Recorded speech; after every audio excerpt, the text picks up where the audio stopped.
It's finally finished, but we're still stuck in supernatural purgatory. This podcast is a rewatch of all 15 seasons and hopefully our way to finally escape the show. Join us once a week for a fun, informal discussion on each episode and leave comments on any specific upcoming plot points you'd like us to discuss. Excellent. Yeah. So this week we are talking about Wendigo. And when I first saw this episode name, I thought it was Wendigo. Wendigo. Yeah. Like, I don't know. Because it kind of looked like indigo is in the color. So I was like, oh yeah, indigo, Wendigo. No, it's Wendigo. So Okay, I got thrown for a loop. Thrown for a loop the first time I heard it. I was like, okay, all right. So we thought we'd start this podcast with introducing ourselves a bit more because we didn't really do that last episode. We got straight into it. Yeah. So I know last time we mentioned that we were both, that we're in separate countries. That's because of life. But we actually grew up together. We went to the same senior school in the southwest of England. Both of our accents are a little bit different than what they were. Mine especially. Because if you sound like you're English, too much English, in America, people will stop and look at you very strange. Especially since I am of a mixed race. People are like, what? There's black people in England? Yes, there are. It was definitely in the sort of the later years of senior school that we got closer in friendship. Yeah, I'd say we probably became really good friends when we were about sort of 14, 15, I reckon. Mm-hmm. So as we said last episode, so my name's Amy. And I'm Annabelle. And so I live, I still live in England now, though I've moved away from the West Country. But we've been keeping in contact, which is really nice. And this podcast has been a really nice way to get in touch, being so far apart. We were going to see each other this year, and it hasn't happened. So this is a way that we can get together. So that is a nice little way to reconnect. Exactly. Okay, let's get into the episode. Yes, Wendigo. So I had a little look at some reviews for this, just like we did last episode. It went down slightly from the first one. I think it was 8 out of 10 stars on IMDb, but it's still a pretty good score. And the comments were all pretty positive. There were some where they felt it was maybe a bit formulaic, but I think for a second episode they were still very positive comments. Right, yeah. So the review that I most agree with was Cubs and Culture, which I think I've mentioned last week as well. Mm-hmm. And the title of it was Fun Monsters Save a Convoluted Script. It's the way that they described it is it's kind of true. Like pre-season 4, like it's very much like a procedural cop show, but without the criminals. Yeah. And I don't know who this person is. I need to find out who this person is and make myself known. If you're Cubs and Culture, send us a comment. Annabelle wants to know. She agrees with your takes on Supernatural. I think people were saying that it's very similar to an X-Files episode, a very specific X-Files episode actually. And we know that the Supernatural has inspiration from X-Files, so it's maybe not that surprising. I was looking at some of the actors in this because I recognised some of them for sure. So, I'm not going to say who they are now. We'll wait till we introduce them, and then I'll let you know where they're from. Yeah. But if you're watching along with us, see if you can recognise. You may not have watched the same shows I have. They can be pretty niche. So, I mean, the episode. I was going to say it's also directed by the same person who did episode 1. So David Nutter, again written by Eric Kripke, as most of these, first few episodes are, as well as most of these first few seasons. And we open and it has a title card that says Blackwater Ridge, Colorado, which is where we know that Sam and Dean were going at the end of the last episode. That's where the coordinates had pointed them to. We're setting up the monster of the week because we see 3 guys camping in the woods. They were playing video games on DSs. Did you see it's like a Nintendo DS? Yeah, I saw that too. I was like, and it wasn't even like the slim, it was like the old one. Yeah. Like the chunky one. I had one of those in pink and sort of I think I played like Nintendogs on it and nothing else. I ended up with a white, like, I can't remember if they called it slim or light or something. I think it's a light, yeah. Yeah, they like to use light because that's what they just did with the Switch too. Mm-hmm. And I think I only played like Pokemon on mine. I said they're playing some kind of shooting game I didn't recognize, so I don't know what that is. So I think I saw it. It was like a Matrix reference or something. It was. I think it's one of those trivia things. So we can come back to that. It's one that it's an obscure little reference anyway. So they're all there hanging out. The most early 2000 thing that I saw, apart from the Nintendo DS, was the guy was wearing a shell necklace. I haven't seen one of those for a long time. Yeah. At least not worn unironically. Yeah, exactly. This was because this was the fashion of the day, which is, I think, is hilarious. I know. Yeah, I think they were. I remember thinking they were ugly then, and I still think they're ugly now. And I'm sorry to anyone who's wearing a shell necklace. So one of the guys goes out of the tent to go to the bathroom, and gets attacked by something like you don't see it. Gets attacked by something, and the guys hear it, and one guy sticks his head out of the tent and gets pulled out of the tent.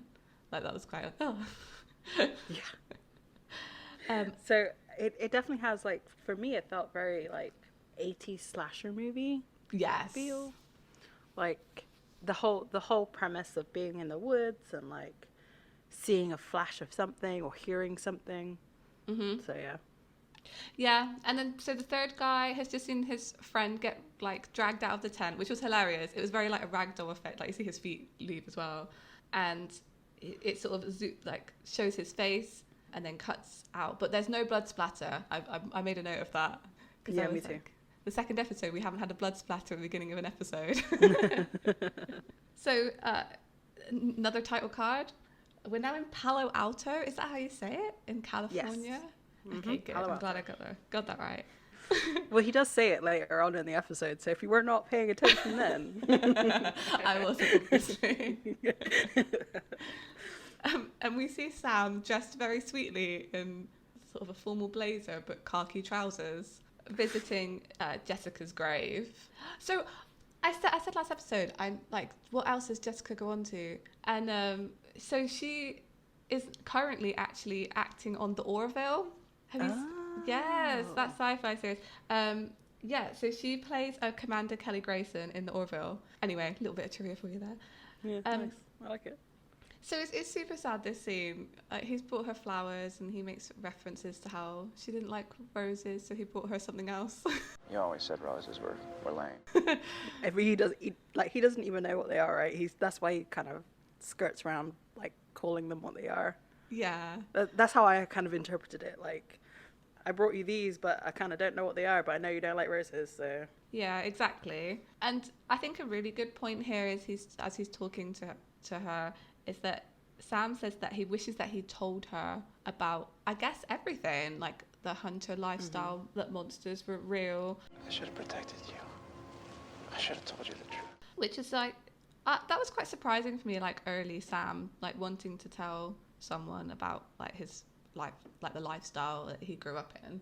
Yeah, it's true. But then, of course, as he reaches down to put the flowers on the grave, Jessica's hand like reaches up. I guess it's supposed to be her hand. And he wakes up because it was all a dream.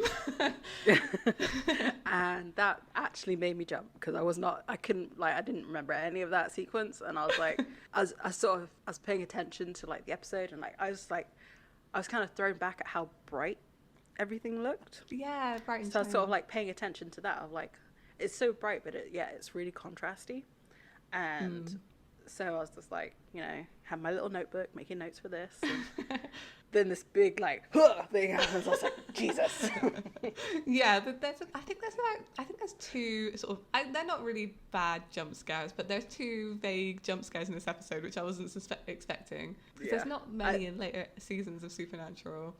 They kind of are, but they're not as loud, I guess, because it's such a quiet moment. Like, he's bending down, he's like not saying anything, and then there's just a flurry of music, and I was just like, ah. Yeah, it was pretty scary. No, thank you. So he wakes up in the Impala, and Dean's driving and asks him if he's okay. He also, in this bit, asks him if he wants to drive. You wanna drive for a while? Dean, your whole life, you never once asked me that. And they have a conversation about where they're going, and it also transpires that they stayed in Stanford for a week to try and figure out who killed Jessica. I don't remember that detail. No, I didn't either. I was kind of surprised. But so I want to make a comment about this. You can tell that they're very green actors at this point, because could you their Texas accent comes out in a couple of lines, especially for Sam. The way he says "my whole life," or our whole lives is like our whole lives. It came out like such a. I love that. It was such a there was such a twang to it. I was just like, oh, okay, all right. So I don't know if there's some reason there was a clip from a con like many years ago. Yeah. Where someone had asked them to ask them about their Texas accents of whether they come out when they're acting and stuff, and they both laid it on really thick, and it sounded exactly like this conversation. I mean, it's super hard to lose your accent. I mean, we both moved away from where we lived years and years ago, but I still hear it. I still hear the West Country, even when you speak sometimes. But I probably would need some training to get out of at least lengthening my R's and my O's. Yeah, definitely. And they probably, they're new to Hollywood, so they're not around LA area very much, I'm guessing. Yeah. I mean, they're not even now. I think they both still live in Dallas or Houston, or they both moved back to Texas. So they obviously love it there, and they're going to get that that twang back. Yeah.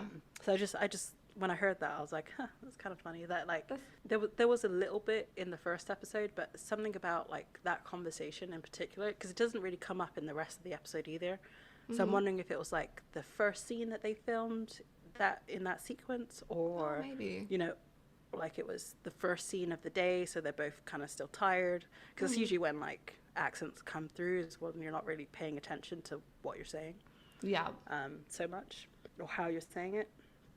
So I'm wondering if that was the case. It was the first scene of the day, and they're just a little drowsy after being in makeup for hours or whatever. So, yeah, it's super interesting. It's not something I noticed. I guess someone who doesn't live in America, but I'll definitely keep an ear out for it in the upcoming episodes. I was gonna say I probably offended some Texans with my horrendous rendition, but you know what? Everybody tries to do an English accent. Let me have this. Yeah. Yeah. I like the little scene in the car. It adds a nice little transition period, because they're heading up to the Colorado, and I think there's even a sign that says on your way to Blackwater Ridge or whatever to make that transition. And they turn up at a ranger station in the woods, which I guess they knew these coordinates are in the middle of the woods, so they're going to go to the main point to kind of see if John's there. I guess that would be the first place to go to.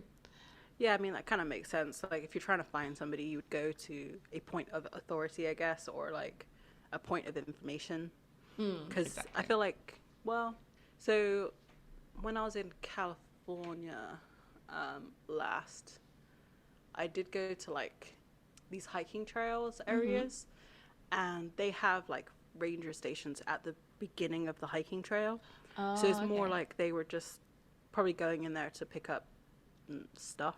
I don't know. It's not really clear what they're maps of the area, all these kinds of things. And Sam plays a really interesting role, I think, through this whole episode. He's almost like the narrator of the episode, because when they turn up here, he describes the area, what's there, what the forest is about, just little bits of detail about where they are, which I thought was quite interesting. He's playing this kind of narrator role.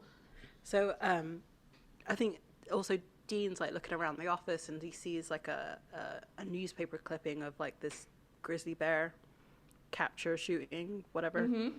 That part of Colorado does not have, or that part of Northern America does not have grizzly bears. Oh, right. That's really interesting. Yes, there's only black bears, and they're Oh. not as vicious. So, I mean, I get why they have to do it this way, because they have to somehow explain, like, these I guess at this point we don't know what's, like, that there's something out in the woods. Well, we kind of do, because the person, the people have been dragged off. So, you know, the local legend would be, it's a giant grizzly bear. Yeah. But, I mean, it's not to say that weird animals turn up in weird places, or animals like that shouldn't be there turn up in weird places all the time. Mm-hmm. Like murder hornets. Hooray. Luckily I never saw one. They never came down this far. I don't know what's happening with that, but anyway. And sharks as well. Sharks are showing up where they shouldn't be showing up. Well, that's true, yeah. So it's not to say that it doesn't happen, but and they couldn't really explain it to be a black bear, because black bears are not as, like, vicious, or you know, they're not known to really attack people that much.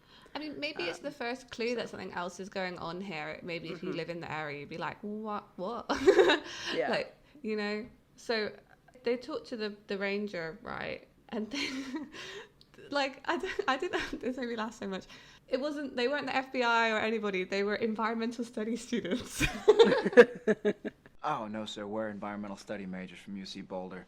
Just working on a paper. Recycle, man. I mean, in the beginning episodes, it kind of makes more sense for them to be students. Yeah, for sure.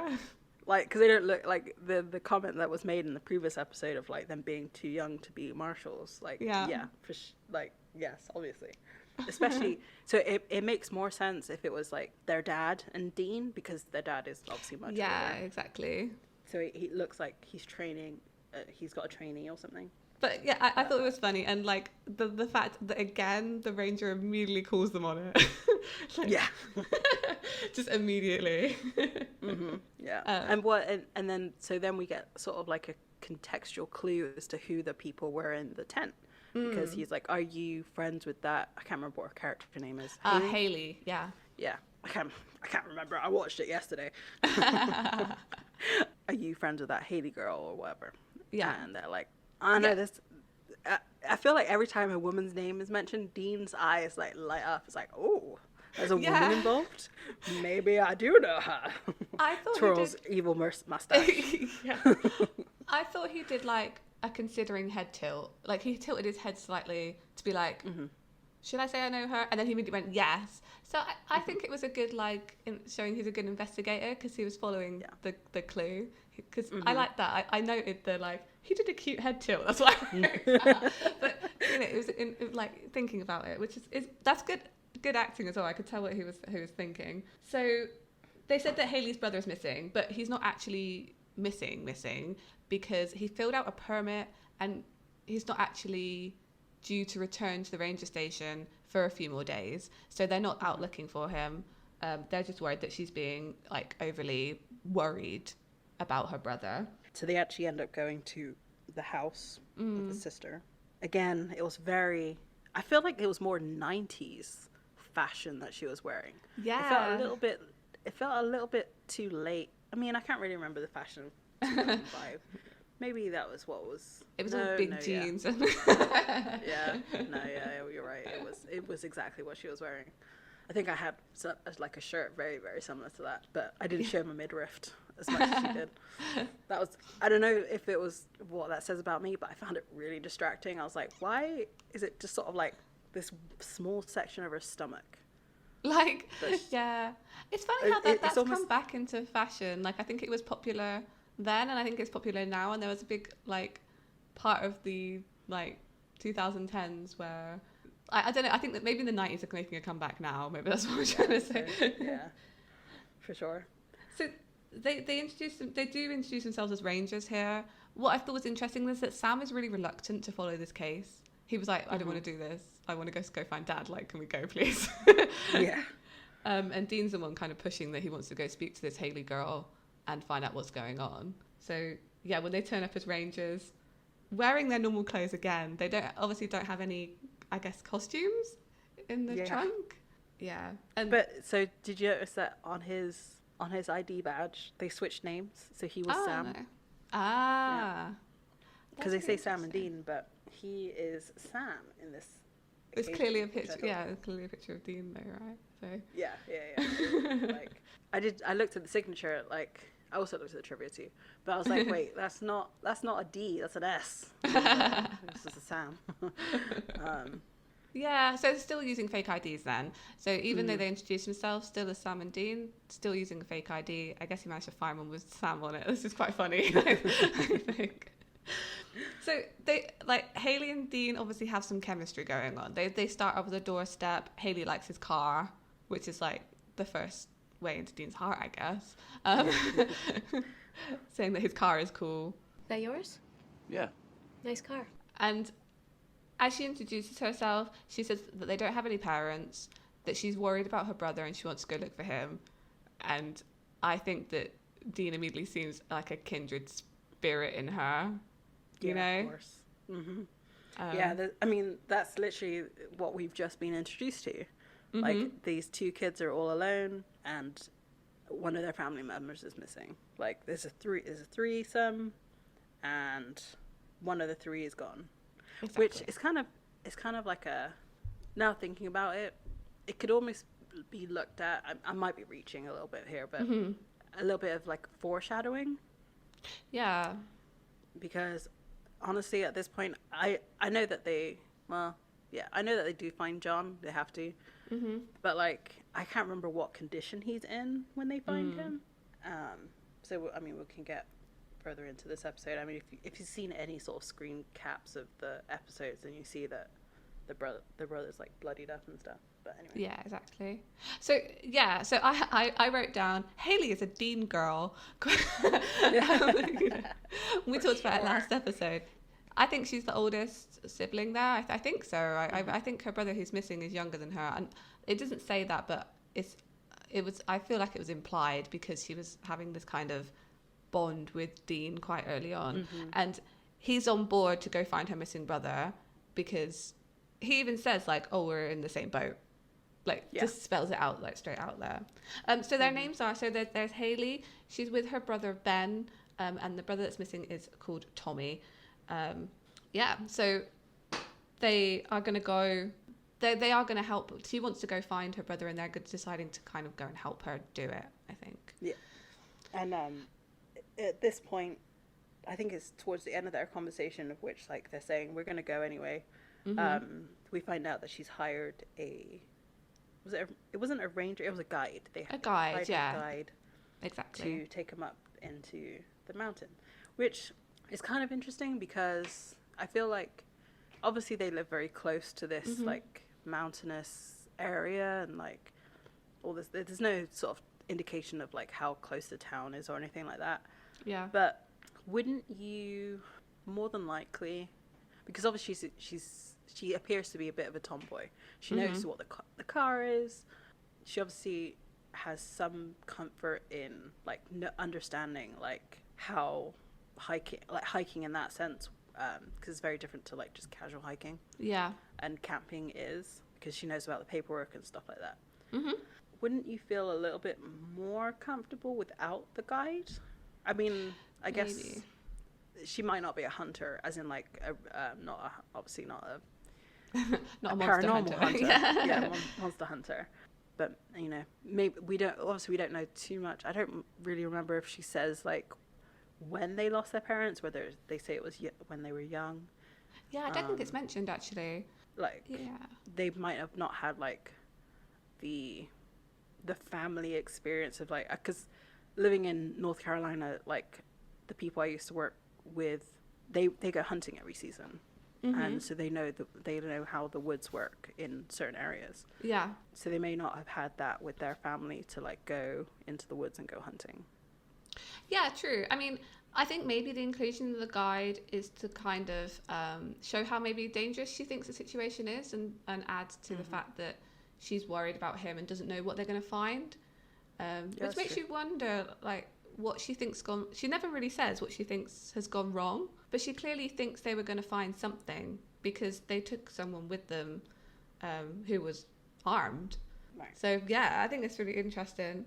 I quite like the guy as a character as well. But before they go up to the mountain, Sam and Dean go to a bar to go and talk about the case, and they're going to provide a bit of like background on the lore, because like Sam's done some research and he talks through it. So he says that there's like a bear attacks happen every 23 years. It's just like, why has no one ever seen this pattern?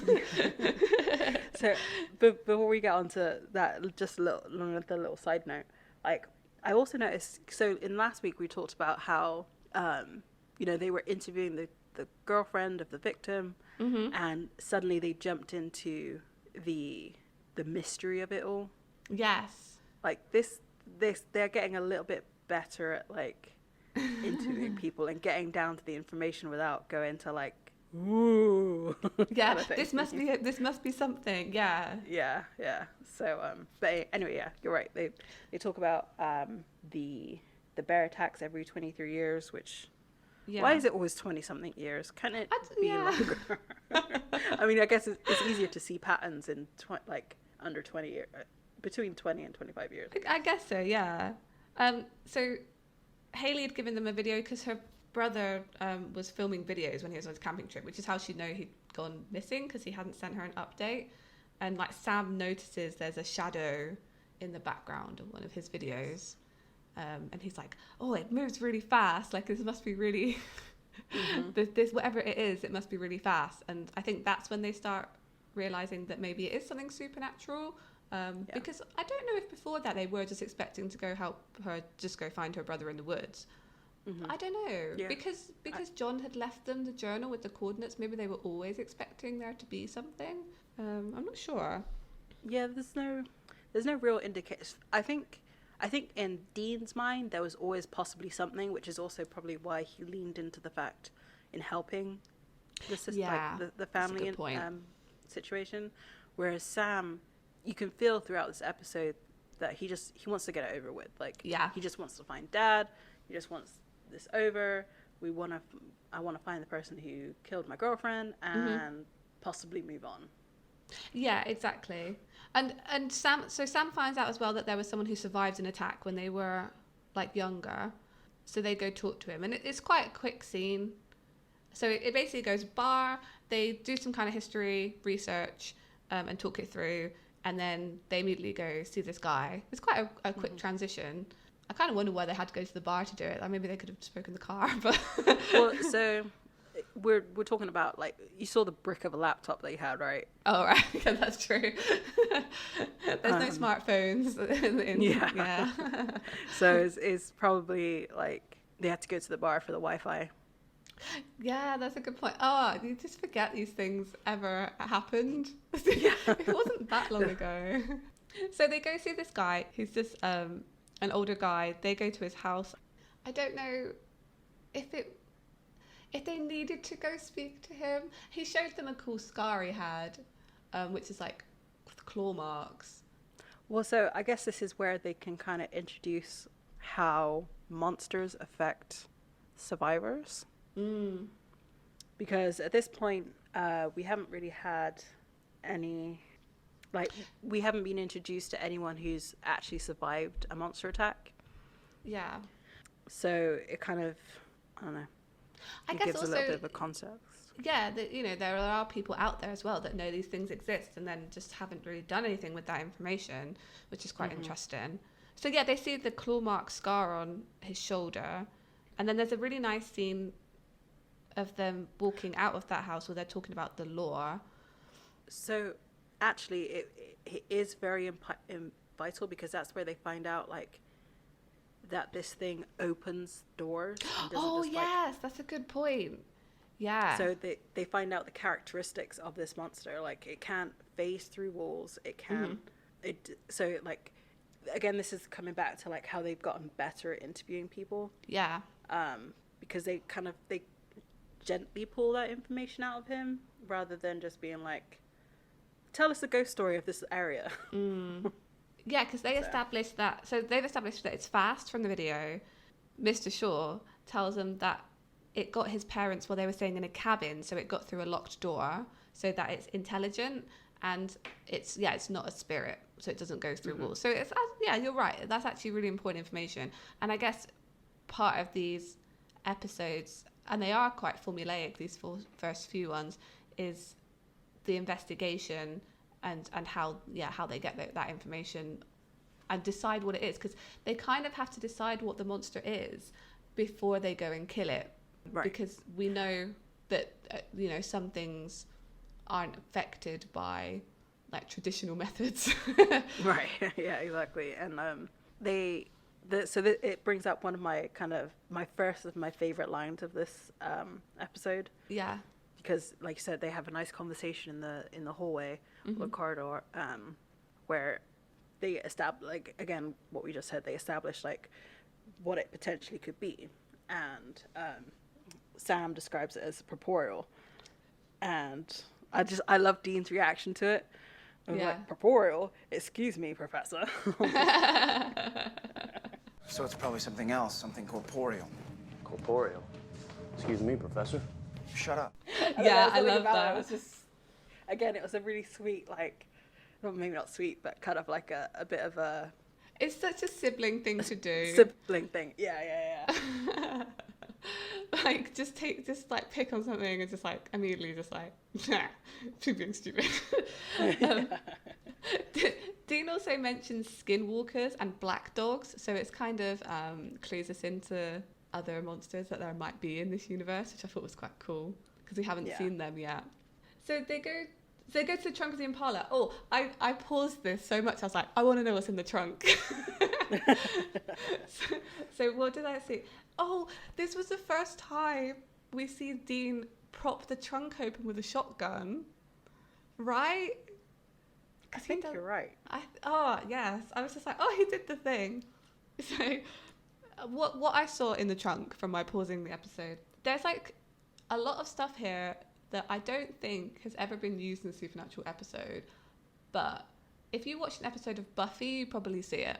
So there's a lot of crosses. There's 2 crosses. There's like a white cross and like a normal wooden cross from a vampire movie. There's a stake and a mallet, which I thought was really interesting. There's some like rosaries as well, knuckle dusters, which is great, and then like a very small axe. So I just say, like, I think this is classic, like almost monster like Van Helsing style for sure. monster hunting stuff. So I thought, I thought that was really interesting because I was like, have I ever seen them use these things? Maybe.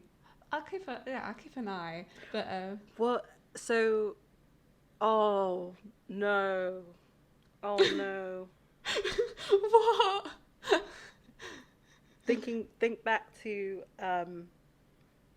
the episode that will not be named. Yes. He takes those knuckle dusters out of the car and Sam's like, no. Stop. I'm not talking about Yeah, I thought that too. Maybe that scene in the final episode is a throwback to this because again, we've got the shotgun holding up the trunk and like taking things out, and there's obviously weird stuff in there. Yeah. I thought about it as well. I thought about it and then I released it from myself. We can't go too far into that spiral. Yeah, no. Okay, we'll stop right there. Yeah. Okay. So I'm glad you thought it too. Yeah, so they load stuff into this duffel bag they've got. It just looks like just whatever. Like there's nothing, there's no like rhyme or reason to it. And Sam wants to stop Hayley from going into the woods. He doesn't want her to go. And Dean doesn't want to stop her to go. I think he understands that she needs to go find her brother, but he wants to protect her. And I think he even says like, we need to go and protect her. I think he uses those words. And then they trek off into the wood. We are introduced to Roy, their guide. It's also where you get a really... you kind of get a bit of a clear view, but with the high contrast of the episode, I felt like I couldn't really see who Ben was. Like, Ben Collins is the younger brother. Yeah. And I feel like in the woods is when you finally see his face. And I was like, hang on a second. I know who this is. This is Alden... I cannot pronounce that last name. But he went on to play... Han Solo in Solo. What? Yeah, I didn't realise that. That was That's him. An amazing that was his fact. That's his first ever role. that he ever did. That's so cool. How weird is that, right? So we established last time, like, Dean is based on Han Solo, and then we've got second episode Han Solo in the episode. Anyway, I mean, the world comes full circle. It does. Granted, I personally feel like that was a horrible casting choice. Oh, not to say that he was a bad actor. Yeah, but like he's very good at acting, but not Han Solo acting. Not Han Solo acting. Not Harrison Ford acting. Like, they look nothing alike. Their stature is completely different. And I mean, the movie was awful. Like, I haven't watched it. I'm a big Star Wars fan. I haven't watched it, actually. So I'll trust you on that. It wasn't that great. I mean, definitely. So there were a couple of takeaway roles from it. Like, Paul Bettany, as always, was amazing. Like, Paul Bettany does not get as much credit for his roles that he does. I guess because he picks, like, weird roles to do. Yeah, for sure. And Donald Glover as Carl Weathers' character. Oh, Lando Calrissian. Yeah, that's one. I can remember the actor, but not the character. That's fine.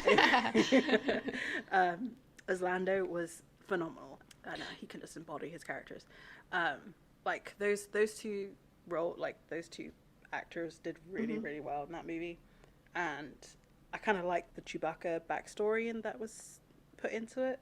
Yeah. But it actually broke the franchise. You don't like it?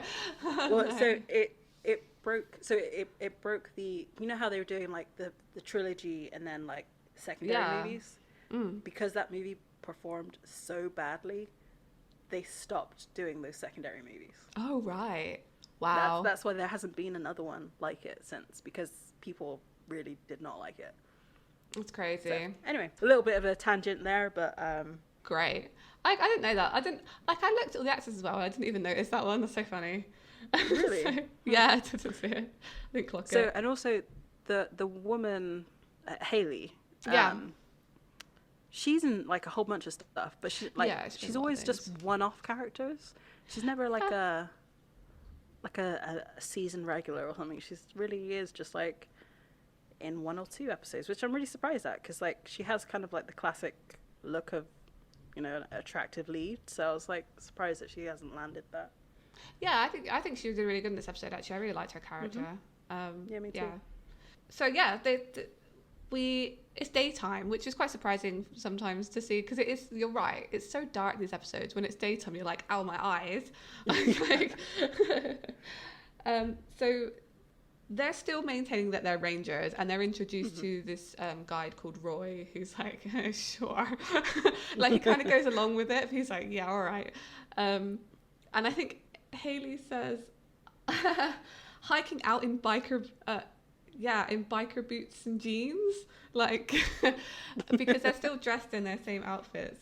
And Dean says, sweetheart, I don't do shorts. And you're hiking out in biker boots and jeans? Oh, sweetheart, I don't do shorts. Which I think we all know because of Jensen's lovely bow-legged. Yeah, wow, yeah, that's very true. And to be fair, we never see Dean in shorts. I thought about it. My brain went through it and was like, no. Yes, we do. Yes, we do. He becomes a gym teacher. Oh my God, you're right. I forgot about the red shorts. Okay. Yeah, blew my mind. Okay, fine. So he does. Sorry, Dean, you do shorts. For like half a second there. Oh, I love that. Oh, man. Yeah, and that their whole little interaction there was very cute. It was very, yeah, for sure. Very flirty. But it kind of came off a little bit of a dick. I'm going to say that. Like, that this whole next sequence with them going through the woods, he's kind of an asshole to the guide. Yeah, well, right? like, yeah, so... What happened with that attitude shift? Yeah, so they're walking through, like, Roy stops Dean from walking into a bear trap, which, like, good on him. But then I think there's a problem here that they think, Dean thinks he's the expert, right? He's the hunter in this situation. They're out hunting monsters, so he should be in charge. But obviously this Roy guy is older and more experienced than him. Maybe he's just like, you know, I think he wants to show off his knowledge, but doesn't know how without explaining that monsters are real. Right, but he kind of does do that, because he asks like what kind of thing he hunts, and he says like bear and deer, and then he has this like really quiet throwaway line of that is like does Bambi or Yogi ever hunt you back? Tell me, Bambi or Yogi ever hunt you back? Yeah, maybe he's trying to establish if the guy is a hunter, like as in capital H hunter, out in the woods. Yes, when he realizes maybe he's a little disappointed because it might have been a lead to John. You're right. That was also another one of my favorite lines of this episode. Oh yeah, the Bambi Yogi bear. But it was like, I swear earlier on in this episode they kind of established that they weren't going to tell. Yeah, they did. I'm sure they agreed that they were just going to help her find her brother. Right. And not tell her that there's monsters in the woods. And then immediately do.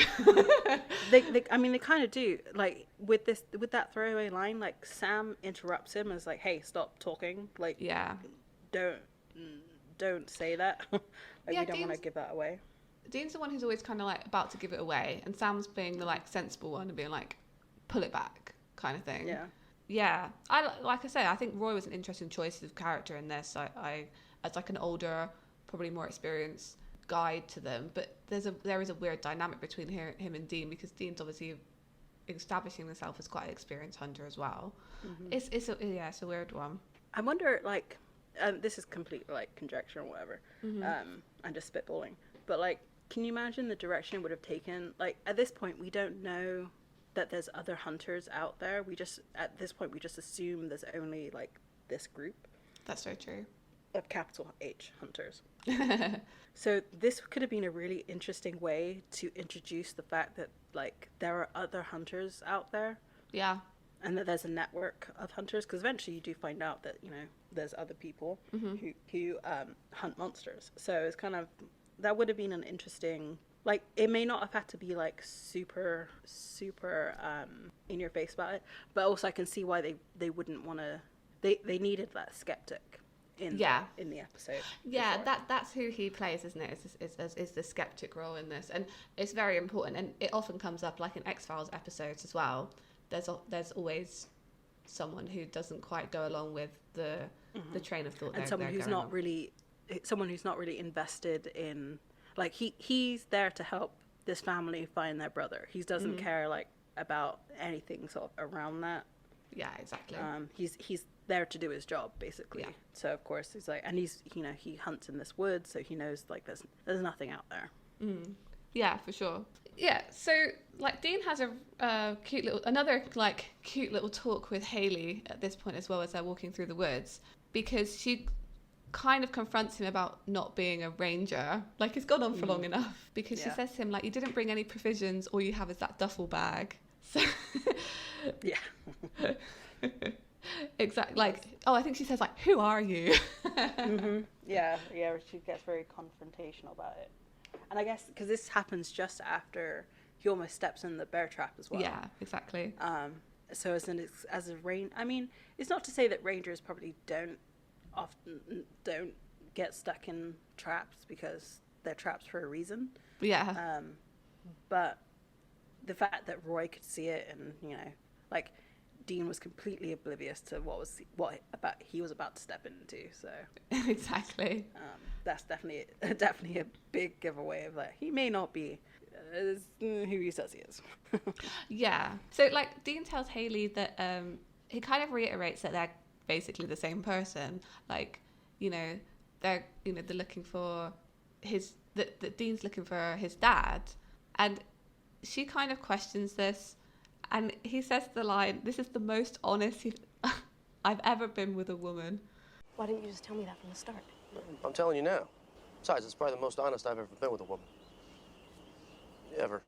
Which I don't know how I felt about that line. And then he plays it up. Mad. Were you really mad? That there was something about that like, again, because we know where this is going, like, he's never, I mean, it takes a little bit of a while, but he's never that rude to people later on. And I just thought, like, what a weird place to start from. But anyway, yeah, just I didn't play sit it right. as rude. I think he was trying to be sincere in an odd way. I think it kind of shows Dean as being like, he's obviously flirty and fun, and he's like trying to get the attention of this woman, but I think he's also like doesn't know what he's doing. Yeah. You know, and quite naive, because he plays the whole thing like it's quite a serious moment, and then he plays it all off with a joke because he's like, I do have provisions, and like pulls out a massive bag of like peanut M&Ms. Which actually, like, in terms of like, because peanuts are pretty it's pretty much trail mix, you know. Yeah, exactly, and you're on a trail. Also very in character. Yeah, I feel that sure. that's a pretty in character for Dean. And so they continue walking. Yeah. There's not really much in terms of any other sort of notable conversations at this point, really. No, I don't think so. Not until they get to the campsite. So they find Tommy's campsite, and I had to just put this in here a second. They had a dramatic zoom in on the tent. They did, and did you notice it was in line with the music? No, like, I didn't notice. It swelled, and it went. Whoo! It was great. It was lovely. Yeah. There was like a zoom on the blood splat and then a zoom on the like hole in the tent. And I was like, dramatic zoom! It happens. But can I just say something about this? So at the beginning of the episode, the ranger is reluctant to go check on them. Yeah. But it didn't take. By the looks of it, it took them less than like half a day to get to the campsite. This is like, what are they doing? That's their like. They should have just gone checked if like his sister's worried. Like, it didn't take that long. You're right. I would understand if, because it's the first, like a little bit later on is the first initial like nightfall. So obviously, or at least that's the way that it's played off, that this is the first time it's come into nightfall. No, for sure. I think that's true. Because they don't have tents either. Yeah, I don't think they were expecting to be out there at night time, so they knew it wasn't that far, because I think they were expecting to go there and maybe come back. Or they did have provisions with them, and no, they didn't have tents though. They would have been massive and rolled up. Yeah. So I mean, they find it. They know something bad has happened because it's really obvious. Like, the place is trashed. It's trashed and it's got blood everywhere. Exactly. We kind of see Dean find some tracks, and he immediately says that he knows it's not a skinwalker or a black dog. So it's kind of showing again that he's kind of got this knowledge, and is able to sort of track these monsters using clues around them. And he realizes it's neither of those, because he sees the drag marks of somebody, and then they suddenly stop. Like, I think it's by like a tree or something, and it's gone. So if it was either of the other things, they would have carried on dragging it to wherever their nest was or whatever. Exactly. So they pull out the handy dandy daddy journal. Yes. And the first check it out comes up. All right. Check that out. Oh, I didn't notice Sam saying check it out. Oh, cute. So yeah, they it's quite a like, I guess, a well-known scene that they show this kind of odd symbol of the Wendigo that's drawn in the journal, because Sam's figured it out, and it's played that he figured this out from the clues that they had. They hear some shouting from the woods as well. That sounds like someone shouting for help, and they go to check it out, and there's nothing there. So that was one of the other clues, that it can mimic human voices. Also, when they return back to camp, their things are missing. Yeah. So again, it plays into the fact that this is intelligent, it's fast, and from all those context clues, Sam figures out that it's a Wendigo. There is a deleted scene here that happens just before the tent scene, where they find that symbol drawn on a rock, and Sam says that it's a Native American symbol for the Wendigo, basically, then that symbol is then drawn in the journal. I think it is better without it. I think it's nice that Sam figured it out by himself without seeing the clues in the environment. And also, well, I guess it doesn't kind of make sense that there would be a Wendigo symbol out there, because if other hunters had found it, surely they would have killed it, because they know what a Wendigo does. Exactly, yeah. So why would they be like, unless it's explained that like when a Wendigo like touches something, it produces a sign, but I don't think so. No, it's played as like it was written by Native American people, maybe as like a warning or something. This is also, so they establish what it is, and do they have this conversation about telling them what they're actually hunting? No, at this point.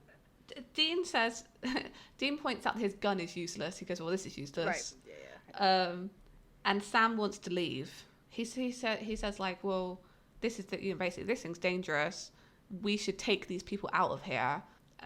But instead of that, like Dean decides that they're gonna stay, and like, I don't know what the reasoning for this kind of was. They would like to maybe it's too late to get back. I think because they were saying like it's better hunting in the dark. So I don't think they explicitly discuss it between them. I think they decide that they're going to stay and protect them overnight. But to do that, they kind of need to explain what it is. Right. Yeah, because then they go back to camp and like this is when the skeptic is really making himself known, like saying that I don't want to stand in this circle of like magic symbols or whatever. Yeah.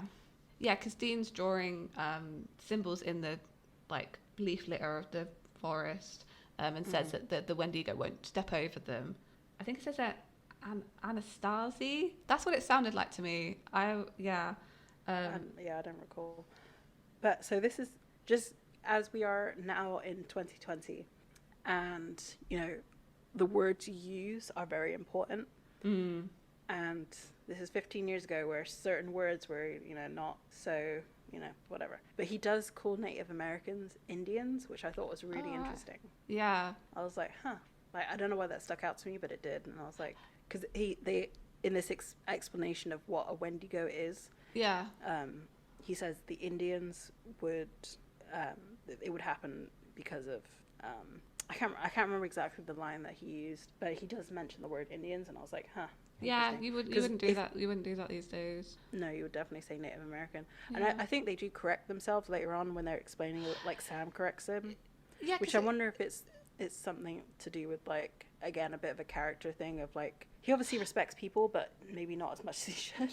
Yeah, like Sam's gone to college. Maybe he's a bit more socially up to date with like references and things on like political correctness, whereas Dean's maybe not. Right. It could be a character choice. I say like in the deleted scene, Sam also calls the symbols Native American symbols. So yeah, I think, but possibly could be down to dialogue choice, and they're trying to show how maybe their sensibilities were a bit different because Sam's been away at college for so long. Yeah. So just anyway, interesting. No, that's interesting. Thing to me. Oh, so the next scene I wrote, Sam and Dean talk. This is important. Yes. Yeah, this is the and I'm surprised it came so late in the episode. Like it was about 2/3 of the way in. But I mean it kind of makes sense in terms of storytelling. Exactly. This scene to me blew my mind, and I'll explain why. I'll go through it and then I'll explain why. So Dean checks in on Sam. He's sat by himself away from the campfire. Dean checks in with him because Sam's being a bit out of character, I think, to Dean. He says, "Are you okay? You seem very off." He says the words, "I'm supposed to be the belligerent one," which I thought was quite funny. I'm supposed to be the belligerent one, remember? And the gist of the conversation is that Sam's upset that their dad isn't there and wasn't waiting for them. So I put here, and then Dean said he thought that he'd never be there, which I thought was really surprising, actually. That Sam was thinking John was waiting for them, and Dean kind of knew that he wouldn't be, which I think really reads a lot into their relationship, that he didn't think he would be there. But so, basically the gist of the conversation is that Dean believes that John's left them this like legacy to continue, and that they should be doing that. But we'll talk about that in a second. But the bit that got me was he was telling Sam not to be so angry. He said, "It's going to kill you." And all that anger, you can't keep it burning over the long haul. It's going to kill you. Now look.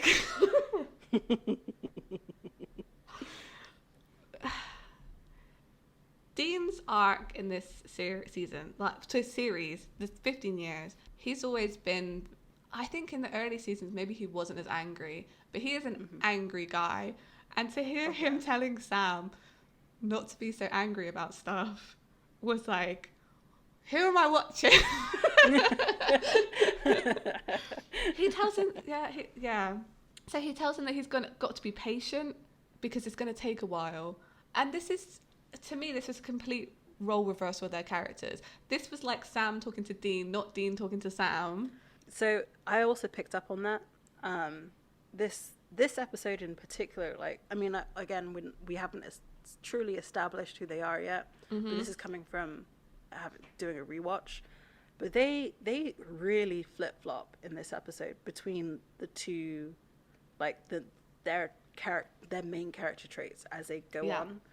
Because like you said, Sam is very angry, and it's usually Dean who's angry. Sam has had a couple of moments of where he's been a little bit of like the scene before this. Sam was not very nice to anyone. Like, again, this is coming off of the anger, but like he was frustrated with everybody. Just wanted to, like, you know, he wanted to leave, wanted to get them out, and instead of being kind of like the more reasonable person and like kind of calmish, he was a dick. And then it was like Dean who kind of stopped him from like saying something that he shouldn't. Whereas in the earlier scene when they were walking through the forest and Dean was about to say something that he shouldn't. So it was very like, I kept going back and forth on this, and it kind of threw me a little bit, and I was just like, I don't know how I feel about this right now. Like, they're too similar, but they're very different at the same time. I think so. I think there's not a clear separation of their characters in these really early episodes as to who they are. And there is like I mean, obviously they're supposed to be brothers. There's traits of each of them in their personalities, which makes sense. Like, it's the same with me and my siblings. Like, but they clearly hadn't got the characterization like completely there yet. I think that comes later. It's nice to see the beginning of it, I think. Which I thought was really interesting. So I'll go back over the important bit of this conversation as well. So I was saying, like, you know, Sam's upset that John isn't there waiting for them, and Dean didn't think he would be, and he's talking about this legacy, and he says the thing, you know, I was saving people, hunting things, the family business. You know, saving people, hunting things. The family business. Oi. It hit. It hit hard.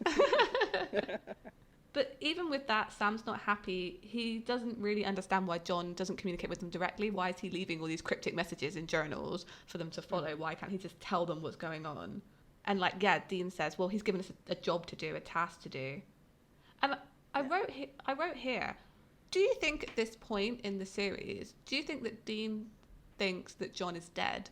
Because he's talking about him like he is. He's saying he's left us a legacy, left us his task to do. We should be doing it. You know, that's an interesting thought. Maybe. He may not, like, he might be suspicious of him being dead. I think they're too, because there's such a formula to hunting monsters that I don't think they generally jump to conclusions. Yeah. So, like, this may be sort of like the first kind of, or the second kind of clue to Dean that something might not be right. Yeah. And that it may be leading to them finding a corpse. Because I don't think at this point he actually thinks 100% that he's dead. Yeah, because I think finding the journal for him, like you said in the last episode, was a really big blow, that this was something really serious and they weren't just going to find him straight away. And he even says that after he tells Sam not to be so angry, he said that it's going to take time to find John. Like, he knows this is going to be a journey, that he's not just waiting around the corner for them. Right. But so that's also where I don't believe that he thinks he's dead. I don't know. Like, I don't think that he thinks he's dead. I just don't know if he's gonna. I don't know. It really struck me then at that point. I was like, he's really talking about Lemon like he's not like. I know he's obviously not around like physically, but like he's not around anymore. But yeah, I'll see. I'm looking forward to seeing their interactions in the next few episodes to see if that confirms my theory or doesn't. So, yeah. But Dean ultimately says he wants to help people along the way, basically. Like, he says, do you know what makes me feel better? Killing as many sons of bitches as I possibly can. Evil sons of bitches. Evil sons of bitches, which is, I think it's evil. That's very Dean's character there. I'll tell you what else helps. Killing as many evil sons of bitches as I possibly can. But the conversation is cut short by a voice shouting for help from the woods, and Ray runs off, and Dean follows him. Roy runs off over the symbols, out of the symbols, and Dean immediately follows him, like, no hesitation. Yeah. But yeah. And Roy is shooting at the beast, and basically they can't find him. Like, he just disappears, basically, because obviously this beast is the Wendigo, is so much faster, and he's a hunter. And that transition to, like, the next day is kind of. Wait, does it even get to the next day, or does it? Oh no! So Roy dies. He gets yanked upwards by the Wendigo, like by his head. It's really like ugh. And then we see him dead, and then literally he dies, and then it does kind of transition to the next day. Yeah. Is it? Yeah, I guess it was the daytime, because they know that they can't hunt it at night because it's too strong at night. So yeah, because Roy dies, and then I think they get everyone back into the circle. They must do. But then, next I wrote daytime. so it transitions to the day. We see Sam holding the journal. I noticed that it has a rosary on it, which I thought was really interesting, actually. Starting to see some like biblical stuff coming in here. And Dean has a monster. Dean has a monster talk with Haley. I think this is when he tells her all about the Wendigo. Yeah, I think you're right. And Sam's now on board. Like, he's seen it. Like, he knows Roy's dead, and he's on board now. He wants to kill the Wendigo, and he kind of made that sort of shift in not like wanting to leave to then like now wanting to stay and kill it. Kind of overnight. I think their talk around the campfire maybe framed things a bit differently for him. Yeah, I'm sure. So then they go looking for Roy. I guess they're following tracks, and then they explain that the Wendigo can't be killed by knives or guns, right? And so they make Molotov cocktails. Yeah, they make Molotov cocktails. So they're walking through the woods holding these Molotov cocktails. So I thought it was kind of interesting. Again, like reflecting sort of. Ben doesn't really talk that much in this. No, these he's not. episodes. He doesn't really speak much. He's kind of just there. I guess because he can't be left alone. There's no sort of indication of how old he is, but I'm sure he's like about, I don't know, probably like 16 or something like that. But so it's like the older siblings go off together. I know that there's always made a rapport between the two of them, so it would seem a little bit weird if like Sam and Haley walked off together. Yeah, it really kind of makes sense. So that they split up to try and like find where the Wendigo would have either taken Roy, or I guess that it's Den. I'm not really sure. Like how they establish where they're going to go. Yeah, they're trying to find something. But yeah, you're right. And then like you're with the blood dripping. Yeah. Again, like mirroring the first episode. Oh, there's 2 drops of blood, and then the body comes crashing down. I was like, ooh. Yeah. Gross. That was kind of close too. Can you imagine if, like, I don't know how heavy this man is, but he's probably good 190 pounds. Yeah, like if he fallen on you. Yeah. That'd be damaging, yeah. And I guess it cuts back to... Yeah, so it cuts... I think there's like a kerfuffle. So it cuts back to Sam and Ben, but they hear like a kerfuffle. I'm going to use that word, in the woods. And when they get there, Dean and Haley are gone. And they the Molotov cocktail is like the bottle's broken. Yeah.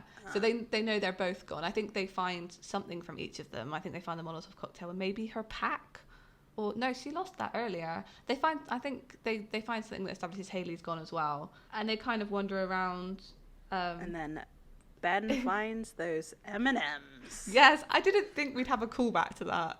Yeah, when he found them, I was like, I didn't think that would be the callback of the episode. But fine. and Dean says that's better than breadcrumbs, which he's actually right, because if you think about it, because it's a hard like outer shell, like if it's not like tampered with, like if it's not in Dean's mouth or something, it wouldn't attract ants. Yeah. And it wouldn't attract like, well, so they've already established that there's not really much around, like, because I haven't seen anything. Earlier when they're walking into the woods at the very beginning, Sam stops Dean and says, "Can you hear that?" Or there was like nothing about. There was no like sounds of crickets, no sounds of any kind of bugs. But anyway, there would have been like something that could have. This is a very small amount of window of time, but in nature, I think things kind of attack food when it can because it's survival of the fittest. So if it had been like any other type of food, it may not have been there when like, to find. So also, they're like colourful as well, like quite easy to spot. Yeah. So anyway, I thought that's kind of obviously it's a callback. There probably wasn't really that as much thought as I've put into it. But it's just interesting. I thought it was a really funny call, but I don't know. I thought it was funny. No, it was good. Like, so they follow these M&Ms and find an abandoned mine, and kind of wander around it. Not much is happening, and then they both fall through the floor of this mine, and luckily find, which I thought was quite luckily, they fall through the exact spot where Dean and Hayley are being tied up. Yep. Convenient. Exactly. Dean looks pretty hurt, a bit like in this. Hayley looks kind of fine, but Dean looks pretty hurt, like his face is quite beat up. And also, Hayley then finds Tommy, who they play as being like, we think that he's dead for a while, but then he sort of comes round. So they actually found someone alive, which is really nice. So going to saving people, part of the description. This is true. So there was something about that, like, so okay, they sort of get everybody down and start like getting out of the mine. There was something about that like set that I was like, I wonder if this was the same set used for My Bloody Valentine. I don't know if you've seen that movie. I have seen that movie. Yeah, it could be. I mean, a mine shaft is a mine shaft is a mine shaft. They all kind of they have to kind of look the same, but it was very. It's more like, there's a word for it, I can't remember what the word is, but like when you hear music in a scene, it's playing in the scene rather than it's playing outside of the scene. Yeah. So like when they turn the car off, the music turns off. Yeah, I know what you mean. Yeah, they do that kind of stuff. I think it has been probably badly edited in like the Netflix version to cut out these songs for copyright reasons, which is a real shame because it's definitely all these classic rock songs. There's not as many of them in the second episode, but there are still a few. Really do set the mood, I feel. Yeah. For the characters. And so I don't know when for the end like the end sequence, not sequence, but the end title cards and like credits and stuff. That like iconic sound that they have, the theme song.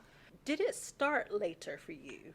Like, did it, like, for me, I always thought it, like, maybe the credits were longer, and that's why. But I'm not going to try and sing it because... I know what you mean. But, yeah, it is later, and it's also different. I don't think it's the same piece of music. Yeah, I think they changed the beginning of it. I think so, too. Maybe I didn't listen to it all the way through. I didn't watch all the credits. But it definitely is different to what it is later on. So, yeah, I'll be listening out to when they make that switch, I think. Yeah, me too. Because I was like, because that main bit before like the crypt key like sound comes, I feel like is what it's always been. And I was like, wait, when the credit, like as soon as the credits roll, you nobody get it. But like it seemed, like I said, it seems to take a little bit of a while to actually get to that point. I was like, this isn't the outro. What is this? They clearly changed it. Oh yeah. Can I also say this is way too late to be bringing this up. But, the title card of season 1, boring. It's boring. It's just like some Supernatural, flashy... just kind of like. It's a ghost, right? Yeah, I think you're right. Which is really so. Fans read too much into title cards because later seasons they're like, oh, the title card relates to this season and like what it's about. And it kind of does, but this one I don't think does particularly. No, I don't know think so, though. yeah. Let's get to the final episode of the season. We can see if the title card related to Well, it. so I mean, maybe There is a this bit. I'm thinking there might be actually, because I'm trying to remember how the season ends, and I'm thinking Yeah, I maybe it can't might. remember. So let's see. At the same time, like if you think about so far, we already know that John is haunted by a ghost, like the ghost of the, his wife. Yeah, Like, that's true. It's shaped his life. Dean is also haunted by that same ghost. Yeah. In that he can't let it go, and now Sam is with Jessica. Yeah, so maybe it's more of a metaphorical title card. I like I that. mean, there's stretching it a lot because we know that there's actually ghosts in, and also it could just be because like a first ghost was the episode. very first thing that they fought, so it makes sense that. I have another theory, but I don't want to say it yet. I'm gonna wait. Okay. But Just make a note of it so we can bring it I up. definitely will. Oh, I have to bring this up. Dean wasn't wearing his good jacket in this episode, and I was disappointed. And I found out a bit of trivia, just calling this out. That jacket was stolen in 2010 when they were moving a wardrobe from one place to another. So, to the person out there who has Dean Winchester's brown leather jacket, Can you return it to the? can you return it, please? I love that jacket. I don't want it. Give it back to Jensen. I'm sure he'd appreciate it. I'm sure he'd appreciate it. Yeah, I couldn't believe that. I was like, I wondered where that kinda jacket cheeky. went. It meant they couldn't use it in later seasons, which is really sad because it's iconic. That brown jacket is iconic. Yeah. So, this is trying my to think. call out to return the jacket. So 2010, you said. So that would have been like Yeah. around season 5-ish. Yeah. Honestly, season 5, I don't really remember too much. Season 6, I remember a little bit of, only because of the stupid memes around Sam's hair, Oh, yes. which I feel like don't really apply to the later seasons, but No. it's kind of funny, and a couple of other things. But no, yeah, I don't remember the wardrobe. No. But he's wearing the bad jacket in this episode. That's what I'm going to call it. the black jacket. Not my fave. So, I guess it's better for walking in the woods, maybe. It's not cold, obviously, Yeah. because they're all wearing kind of light jackets. So obviously they're not wearing a heavy leather jacket in the woods. Yeah, Probably not. exactly. Probably not the best idea. Yeah. Just for the aesthetic, I mean, they've already established that they don't know what they're doing because they hike in. I mean, okay, jeans are probably not the best to hike in. No. Neither are biker boots, I suppose, because you need better grip. But I mean, yeah. I hike in Doc Martens, it's fine. Oh. So yeah, overall, I think I enjoyed this episode, actually. It was better than I remember it being. The next episode is Dead in the Water, I think. And I feel like I have a quite strong memory of this episode. There's a lake involved. I do not. You don't remember at all? anything from- So, yeah, I mean, there's a lake, but I mean, the title probably could have told you that. Yeah. I think... I mean, didn't necessarily. It is obviously just, I think it's another Monster of the Week episode, which is what these first few episodes are going to be. But yeah, I'm looking forward to it. I'm looking forward to it because I think the conversation here that Sam and Dean had was really interesting into their characters, and I want to see how they develop over the next few episodes. If we start to get more of that separation between their characters. Right. Mm-hmm. I'm looking at it in IMDb right now. And, the screenshot that they have, there's something about it, like that shot of them. I guess they're running. It's so if you told me that was from season 11, I'd be like, yeah, of course. Yeah. Because it looks exactly the same. Amazing. That their faces look the same. I mean, you're running, so you're not gonna act while you run in a certain way. But I don't know. It's something about it. I was just like, yeah, no, this could be be any place, yeah, any time in the series. I don't know. It made me laugh. It's a little observation for next week. But, excellent. Awesome. Should we wrap it there this week? I think so. I think we got everything that we. Unless there's something else you wanted to add, there's nothing for me extra. No, I needed to say my piece about the jacket, and I'm happy about that. I'm done. So I'll say thank you very much, guys, for listening and for trying to escape Purgatory with us. We haven't made it out yet, but maybe next time. Oh no, like movie with Jensen Ackles in it as the main character. He's basically Dean, but evil. Yeah, it's true actually. When he's like coming out of the mine shaft in his like minor glory, that looked exactly the same, and I was like, well, it's obviously, you know, it's Vancouver. Most things are filmed in Vancouver, so it could very well be the same. I mean, it could be. The same kind of. Anyway, when I saw that, I was like, huh. Yeah. It feels the same. There was a lot of happy coincidences in this episode. So they fell through the floor, found everybody alive. Also in that same room, they find some flare guns. And as we know, fire kills a Wendigo. So that was a nice little happy accident that were loaded. Yeah. Oh, yeah, this is true. So, you know, we'll give a pass on that. That's fine. A bit of an ex machina, but all right. Yeah, it is a bit like that. So Sam's going to take the siblings out, and Dean's going to stay. And Haley says to him, "What are you going to do?" And he just turns and winks at her, which is such a moment. I know.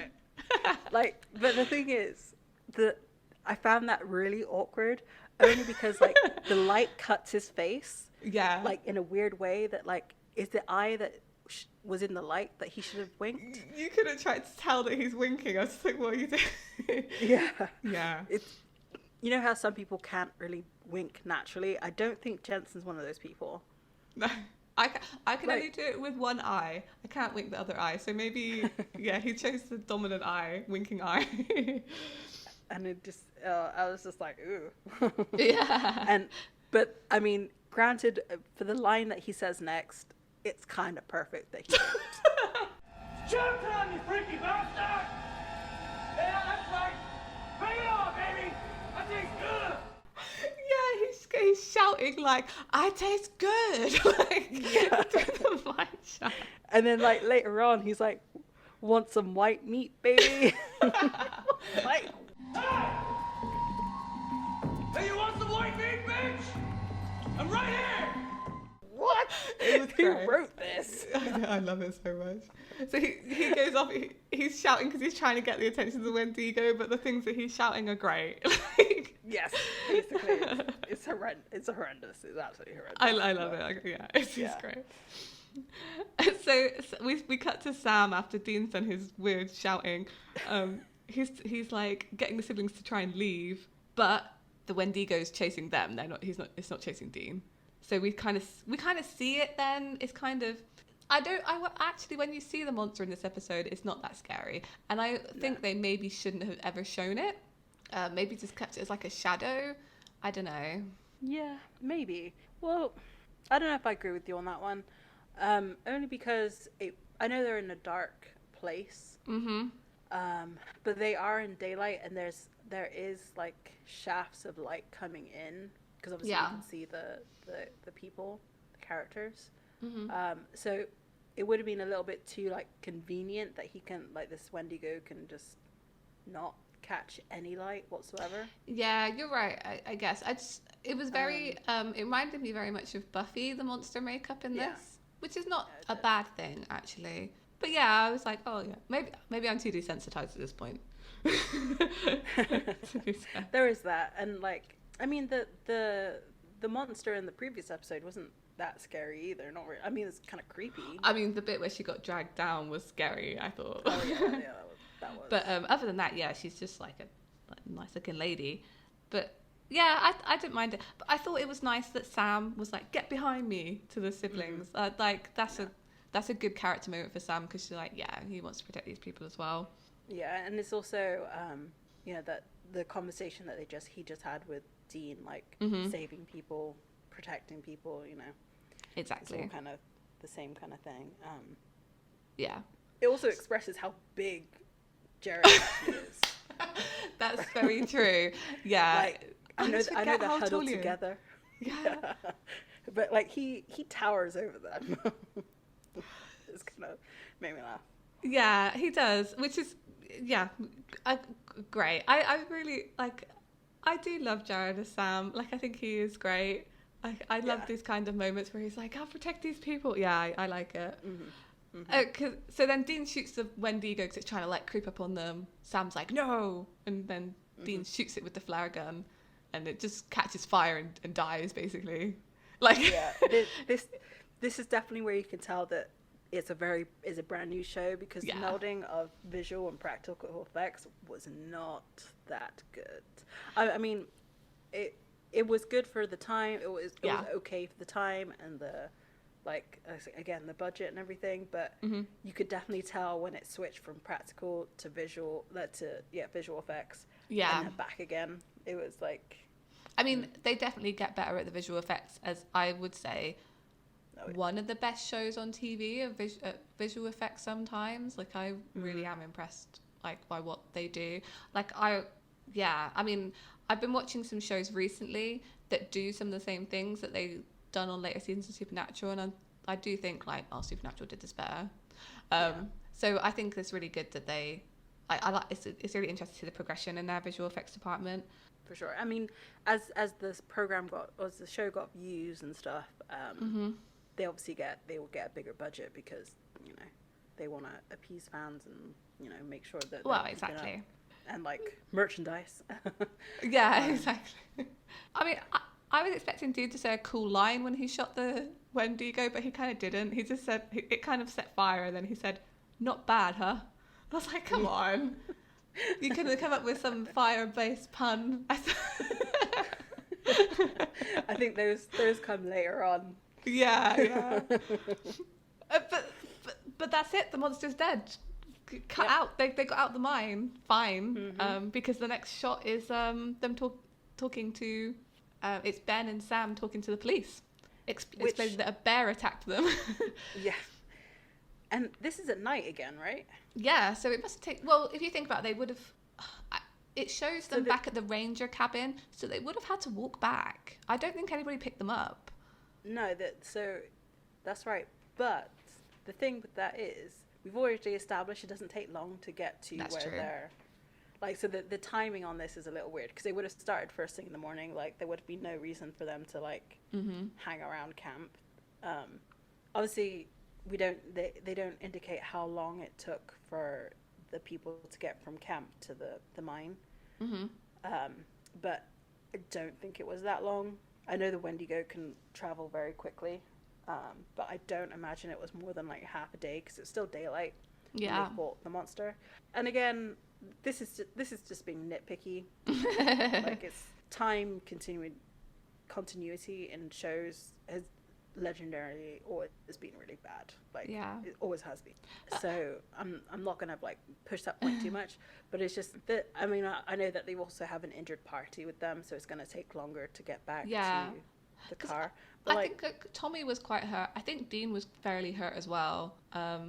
So I think it would have taken them longer to get back than it took them to get into the woods. It can be a bit jarring, the difference between night and day. In this episode, I think sometimes it switches quite randomly. But it felt that all very quickly. But I mean, give them a pass on it. yeah, you're right. It's like I said, it's the same for all TV shows. That time in TV doesn't make sense. Yeah. So, I'll probably bring it up again, because there's something about it that just it does irk me a little bit when things don't quite make sense. And sometimes I reason it out that well, this is happening, but they can't show it at the same time, because that's not how storytelling works.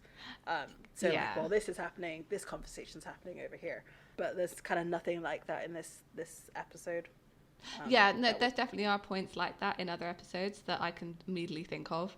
So, it'd be interesting when we get to those. So, it's interesting that, obviously, on the conversation back, Sam and Dean have... Well, mostly probably Sam, have kind of explained to Hayley and Ben they shouldn't tell people about what happened, because then you see Ben talking to the police and saying that it was a bear. So they're going to keep it under wraps for them, which is interesting, and kind of explains how the general public don't know about monsters. Yeah, people are keeping these things hidden from everyone else. Yeah, and also I guess it kind of comes back to Mr. Shaw. Like, he may have tried to explain what he saw, but again, is established that he was a child when this happened. So it doesn't, like, people are not going to believe that he saw a monster because he's a child. Yeah. So, and also it also establishes that this could very well be in real life, if you know what I mean. Yeah, I think exactly. Like, it could be happening in the periphery of your own life. Yeah, right, these things could be happening because people know about it, but they're not telling anyone. Again, very X-Files, you know. Right. People there's like a government conspiracy to cover it up, whatever. But it does feel like that when you watch early episodes of X-Files. It feels like these things are going on in your universe. If that makes sense. Yeah. Do you feel like that continues? Like, I don't personally. I don't know when it stopped. I think when we get into later seasons, when we start talking about the apocalypse, I think that's when it shifted from this is happening in your universe to this is happening in a separate, different universe. Yeah. Okay. I just just making that point, I was like, doesn't really, like, especially in the later seasons, it didn't feel like, because they also they stopped telling people not to tell people, if you know what I mean. Yeah, for sure. I mean, stuff had gone down by that point. Yeah. It's like in Doctor Who, where the characters have been through, like, Dalek and alien invasions, but then everyone they meet in London's, like, never heard of an alien. Like, it's very weird. Yeah. It kind of feels like that to me. Like, you know, Doctor Who's supposed to be taking place in our universe, but it's clearly not because, like, not everyone knows about all these aliens. Anyway, going off on a tangent. So during this scene, Haley and Dean have their kind of final little talk. She says to him, like, I don't know how to thank you. And Dean does, like, a very cheeky, like, smirk. Like, I guess it was trying to communicate, like, I know how you could thank me. She does call him out on it and says, like, must you cheapen the moment? Which I Must you cheapen the moment? Yeah. And to kind of end their interaction, she kisses him on the cheek, which I think is sweet. I think it's nice. Yeah. And not too over the top. Yeah, and I feel like that's kind of almost an appropriate react. Like, yeah. Maybe not anymore, but, you know, COVID. But, like, I feel like some people are like that. To say thank you, they do kiss people on the cheek. So yeah, of course. Especially, like, this is such a big thank you. Like, they rescued the brother from certain death. So exactly. I think it's nice, and obviously, I think it. You know, they probably could have had a thing, but her brother's in the ambulance waiting for her. She's got other things on her mind. Her brother's safe now, you know, kind of. Yeah, it's she's thanking Dean, but he's also, like, done the job that he said he'd kind of do for her. So right. It's a nice interaction, but that's kind of the end of it. And then so Sam comes over, and they're like, I can't remember which of them says they hate camping. I'll cut it. Man, I hate camping. Me too. Yeah. Yeah. And I was like, yeah, I agree with you on that one. I also hate camping. Yeah. Do you remember we camped together, right? Do you remember camping together? I hated it. So you went on to do the whole of the Duke of Edinburgh, but I only started. I did the first camping trip of the Duke of Edinburgh. And okay. It got worse. Let's just say that. I heard the stories, and, you know, I was like, thank goodness I did not go. I've never camped since. I've never gone, like, no. Oh, I have. I went camping in Yosemite. That was kind of fun. That sounds wicked. No, I mean, England's not a great place to camp. I imagine that in America it's probably much nicer, but yeah, not ever since.